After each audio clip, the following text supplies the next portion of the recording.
Hi lads, how's it going? The year going good so far? Yeah? Read any good books? Myself? Mixed. Has to be said. I've been getting into a bit of sci-fi. I'd love to tell you about it. Spoiler free for once. That's a change, isn't it? A video accessible to all my subscribers? Nah, mate. Who would want that? I'm going to talk you through 10 books that I read over the course of January and February. We start with one of the giants of classical science fiction, Arthur C. Clarke. Apologies in advance if you can hear any wind or traffic noise in the background. There's been a bit of a storm. I don't know if you saw on the news, but yeah, still feeling the after effects of that one. Now, the reason I decided to read Arthur C. Clarke was my dad was a massive fan back in the day of his work. And I really wanted to get a glimpse into one of the classical forefathers of science fiction. I started with Childhood's End, which is a 1953 novel. It tells the story of what if when humanity was on the very cusp of space travel and it was just getting out into the universe, they were met with an alien spaceship that was kind of beyond anything they could ever imagine, and the Earth was transformed into a kind of vassal state of this intergalactic empire. Now, I have mixed thoughts about this book. I thought that Clarke's ideas were excellent. I can really see how he's become an influence on modern sci-fi. The way he portrays the relationship of humanity to the overseers, the people that are put in charge of the Earth as part of this empire, and kind of the eventual reveal of the overseer's purpose and identity is nothing short of masterful, in my opinion. Yeah, ingenious, really. The latter part of the novel is weird. I never really knew where the book was heading at any one point, which is a good thing and a bad thing. But yeah, everything to do with the overseers themselves is good stuff as far as I'm concerned. I found the human characterization in the novel not good. There are multiple viewpoint characters over the course of the novel. I didn't really deal with any of them. I didn't really feel like I inhabited the viewpoint of any character. Yeah, that they all kind of fell a bit flat, or kind of cardboard cutouts to a certain extent, in my opinion. I'm not very good at spoiler-free conversation. I just want to get into the nitty-gritty, kind of talk about all that's going on. But this is fine. I'm working with it. Interestingly, I found out that Stanley Kubrick was leaning towards adapting this novel instead of 2001: A Space Odyssey, which is, it's just fascinating to think, right, how the history of cinema might have changed if this was the book that had been chosen. I can't imagine it would have been as influential a film, partially because of just how weird the second half is. It takes bold steps, I'll say that. But yeah, very fun, very interesting ideas that he was throwing around and experimenting with. And indeed, this idea of Clarke putting plot, or more really his concepts, his scientific concepts, ahead of characterization is something that carried on into the other books of his that I read this month, including Rendezvous with Rama. Rendezvous with Rama is another classic of the sci-fi genre, one that I found it quite difficult to get through, actually. It again has very interesting world building.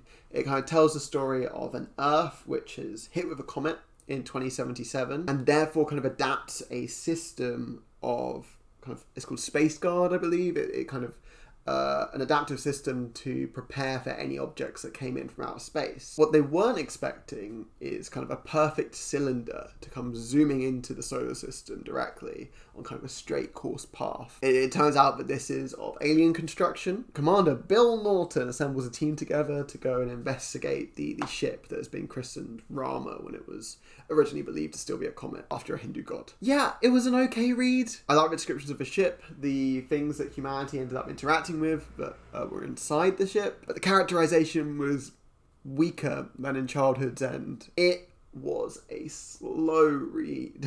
I understand that this is kind of a feature of a genre, this slow pace of kind of discovery-based science fiction. Clarke is very focused on the science of the science fiction.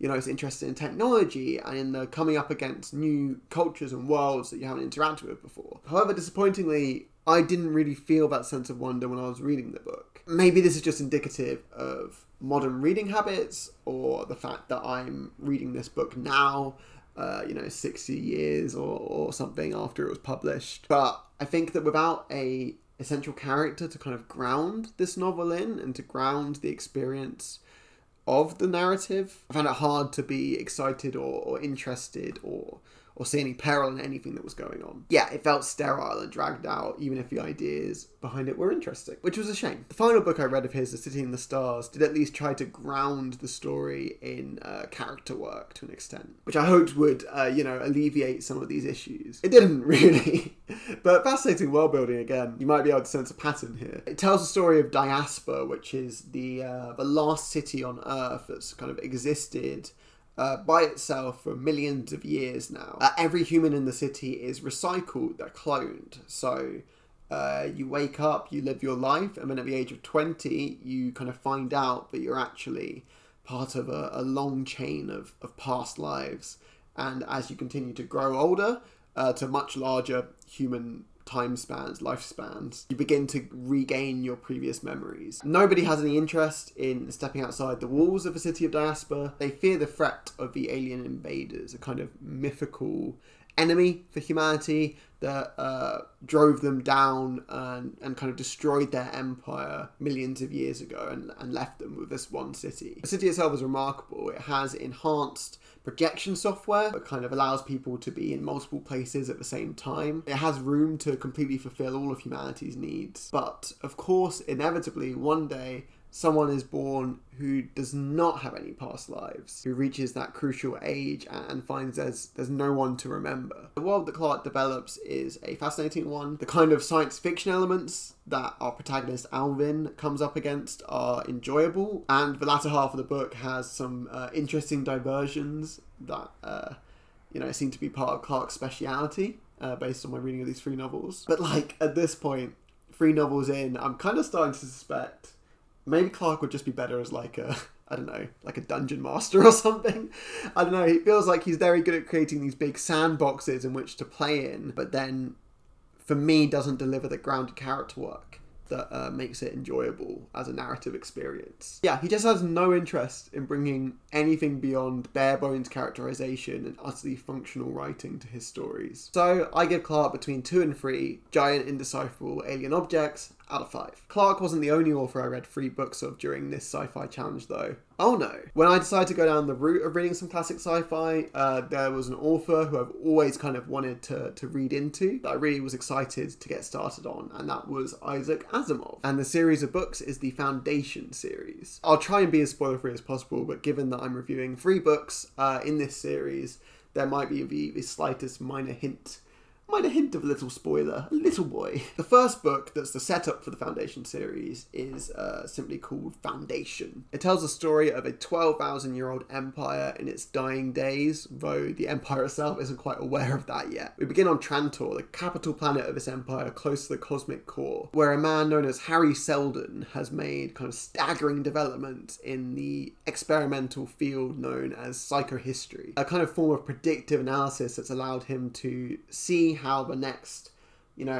tens of thousands of years were going to play out based on statistics and human behaviour. He sees that the empire is going to collapse in about 500 years' time, and once it does so, this will lead to tens of thousands of years of darkness. However, he's come up with a plan that, if it was successfully implemented, would drastically shorten the time it would take for a new empire to be formed. Only 1,000 years rather than tens of thousands. To do so, he suggests setting up 2 separate planets at the opposite ends of the universe, known as Foundations, and carrying out a plan, a secret purpose on each of these planets in order to kind of allow for that transition to happen as quickly as possible. Firstly, I think the plot itself is absolute genius. The world building is great, and you get a real sense for the different kinds of forms of humanity that are interacting with each other throughout these 3 novels. I think Asimov has a real touch for the human, has a real touch of seeing how different groups can interact and form and reshape. Yeah, we kind of follow the history of the Foundation through different eras, through 3 books, Foundation and Empire, and Second Foundation. And we see how close or far it deviates from the original plan,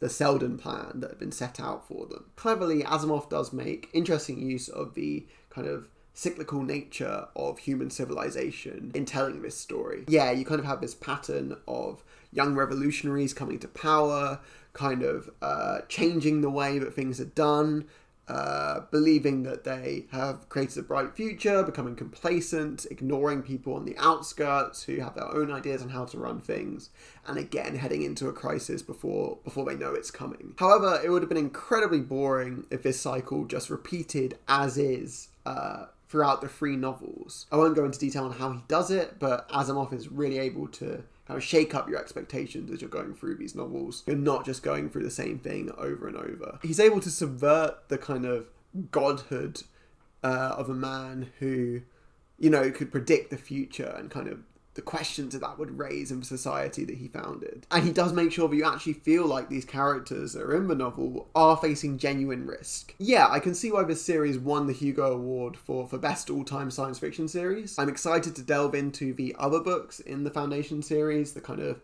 ones that are outside of a core trilogy, though I've heard mixed things about the different books. Yeah, let me know also if you've kind of watched a TV show, completed the TV show. I'd be curious to see how that compares to your experience of the novel. I haven't watched it myself, but I was considering doing so. But again, I've heard mixed things. Big fan of the series. Big recommendation, 4 mules out of 5. Next, we have one of the more modern books on this list, Record of a Spaceborn Few by Becky Chambers. I should start off by saying I'm a massive Becky Chambers fan. This is technically the 3rd book in her Wayfarers series, but I reckon you can get away with reading it without having read the others. I think it's doable. It focuses on the Exodus fleet, a kind of fleet that left Earth a long time ago and travelled through space, kind of hoping to find hoping to find an alien civilization, and they did eventually. They're kind of rescued by the galactic community and given a star for their ships to orbit. Yeah, pretty much the entire narrative takes place within these Exodus ships that have been adapted for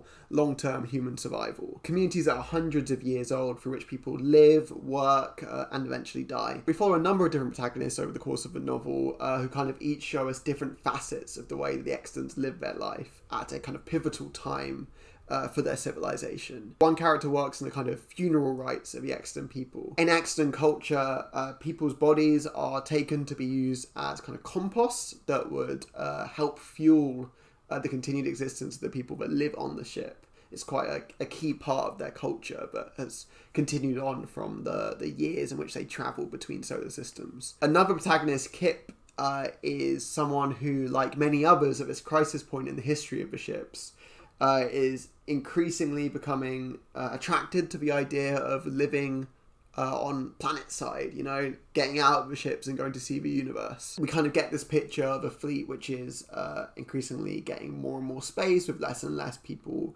there to be able to chip in as they see kind of ways in which they can kind of make money and kind of live their lives outside of a ship culture in which there is no money, in which transactions are more mutual between different people. Becky Chambers is very much a person who uses the genre of science fiction to explore different progressive futures. In her earlier books, she kind of used alien culture to present alternative domestic models for civilization, and also, you know, different cultural modes, different ways of living, different political structures as well. And this is something that extends to an extent into this book also. Yeah, the makeup of their communal way of living, in which kind of multiple different families live together in shared communal areas and kind of all chip in or contribute to the ship, is an interesting one. It's an interesting thing to think about. Likewise, she integrates diversity into the core of her work without making it feel like, she's preaching at you or anything like that. Yeah, it just feels like a novel in which there's a lot of representation,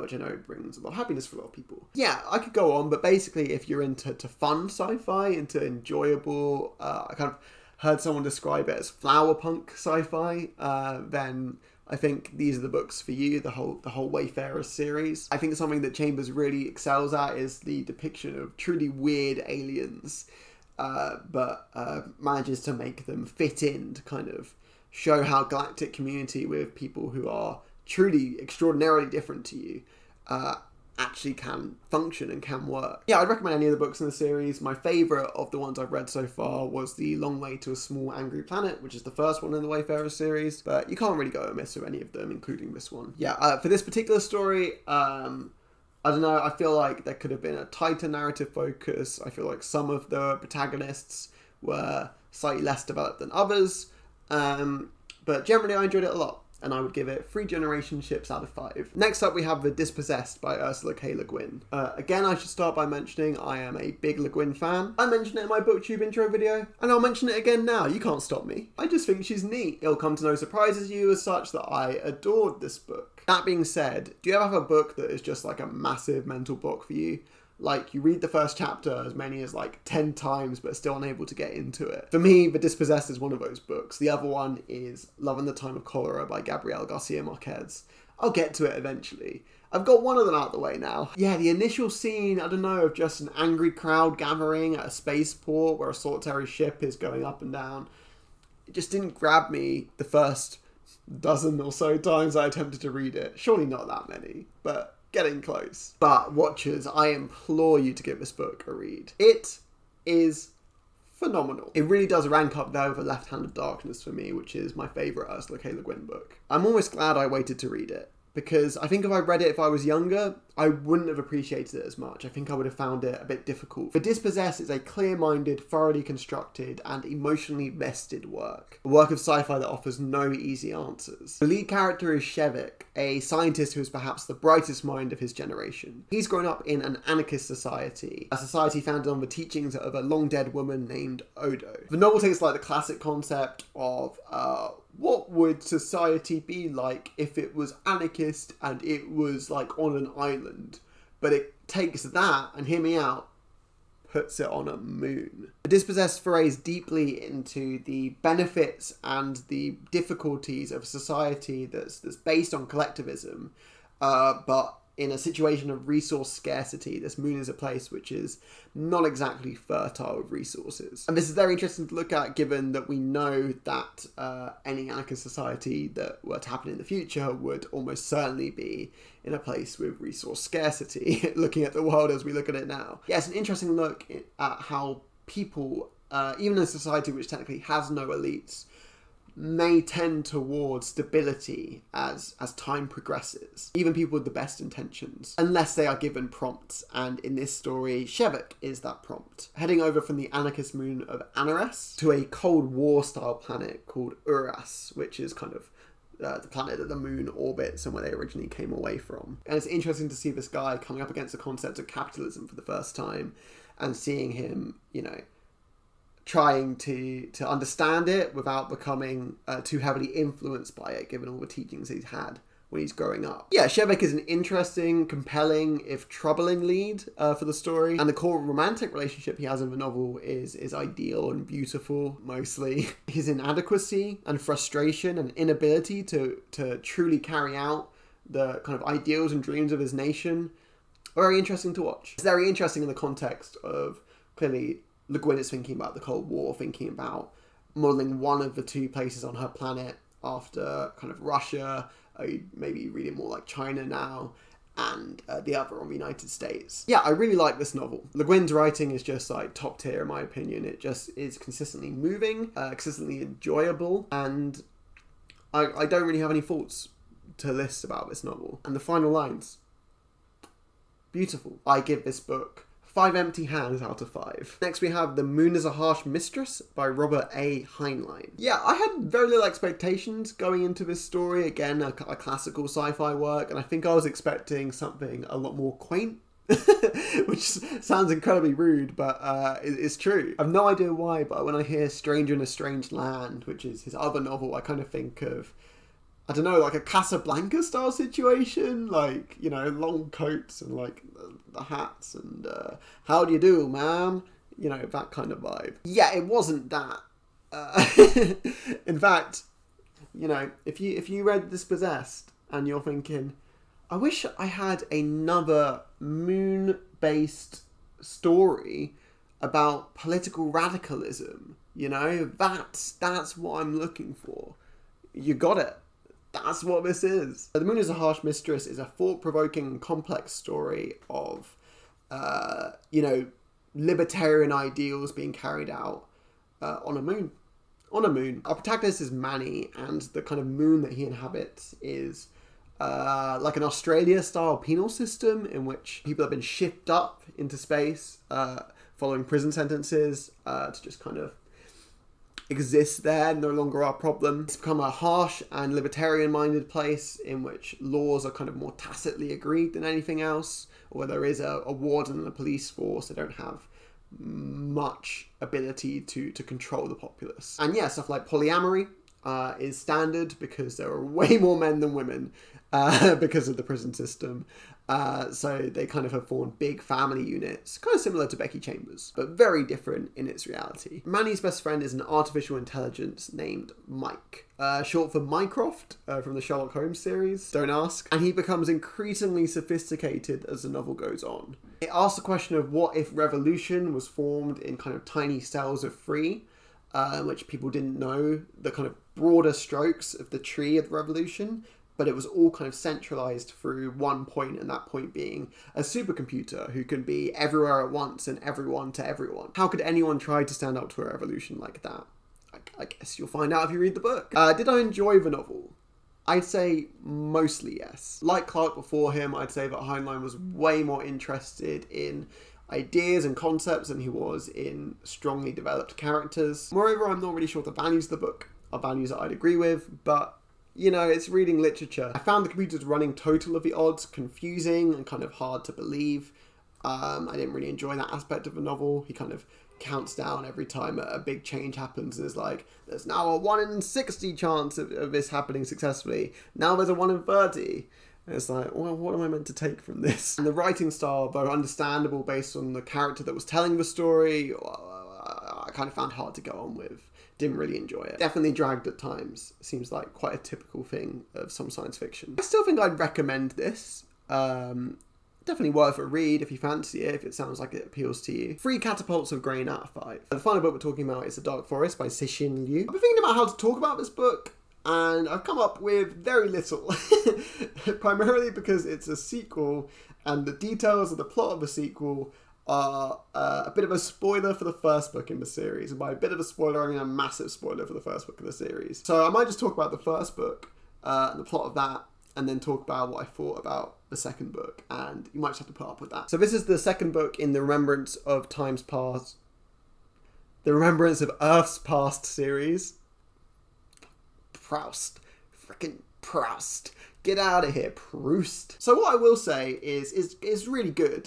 It's a good book. I enjoyed it. Read The Free Body Problem and read this book. Maybe I can do a spoiler-free discussion of it at some point. The first book, I think I can say, The Free Body Problem, centers on kind of 2 periods of time, one character in the middle of China's Cultural Revolution and one character in the present day. The present day character is interacting with some enemy who is killing off various scientists, like kind of the top leading minds in certain scientific fields, and this kind of person is meant to help investigate into the causes of this. He heads into a video game called The Free Body Problem, which is kind of set on an alien world and has a number of puzzles which a group of different geniuses are kind of trying to work together to work out. This novel follows almost immediately on from that first novel and contains many of the same characters. It feels like an effective continuation, a strong middle book in the series that really makes you excited and wanting to read the third book, which is what you want a middle book to do. Well done. But one thing I will say about the book is, you know, it's not the greatest in its depiction of women. The women kind of range from, you know, straight up sexist to kind of paper thin at best. But the ideas that he presents surrounding human ingenuity are fascinating, really enjoyable. The continued world building as the story kind of progresses through time is just delightful. It's just, it kind of fills you with that sense of wonder that I kind of mentioned Rendezvous with Rama not having. And perhaps my favourite thing about this book is it led me to the delightful but absolutely mad theory that Al-Qaeda took its name from the Foundation series by Asimov. Like, kind of hard to believe, isn't it? But apparently it's the same in Arabic. So, who knows? I mean, I feel like we probably do know, but there you go. But yeah, I enjoyed this book a lot. Read it. I'd give it 4 wall breakers out of 5. So there you have it. 10 books, unless I've counted incorrectly. I hope you enjoyed this little foray into talking about science fiction. I hope you know, chilled out. Yeah, have you read any of these books? Did you like them? Would you like to read some of them now based on what I've talked about? Should I be giving Clarke a 4th chance? Is the rest of a Foundation series worth reading? Please comment below. I'm just begging you. I just want to chat. Let's just talk about sci-fi, guys. Please. I'm so lonely. If you enjoyed this video, please subscribe. I'm hoping to do more kind of chatty videos in the future, maybe. We'll see. I also continue to do my regular book club videos. So, you know, check out. I've currently got a series running on Outwards. And yeah, thanks for watching. Thanks for coming to join the fun. I'll see you next time.